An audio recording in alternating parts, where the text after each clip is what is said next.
Hello বন্ধুরা, তোমরা সবাই কেমন আছো? আজকে আবার একটা রেসিপি নিয়ে চলে এসেছি। আমাদের সঙ্গে সেই রেসিপিটাই শেয়ার করব। আজকের রেসিপি হলো মোচার চপ। আমি তোমাদের জন্য মটর চপের রেসিপিটা লিখে দিয়েছি।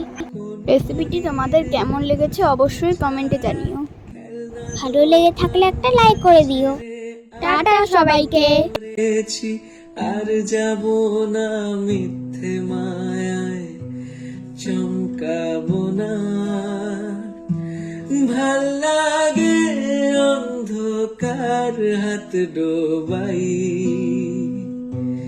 এক নতুন গন্ধ তার পাছি তাই। আমি বাউন্ডুলে ঘুরি, যে আমাকে বাসবে ভালো, তার আকাশে উড়ি, তার আকাশে উড়ি। আমি বৃষ্টির সে ঘুরি, মাথায় করে রাখলে আমায় খেলবো লুকোচুরি, খেলবো লুকোচুরি।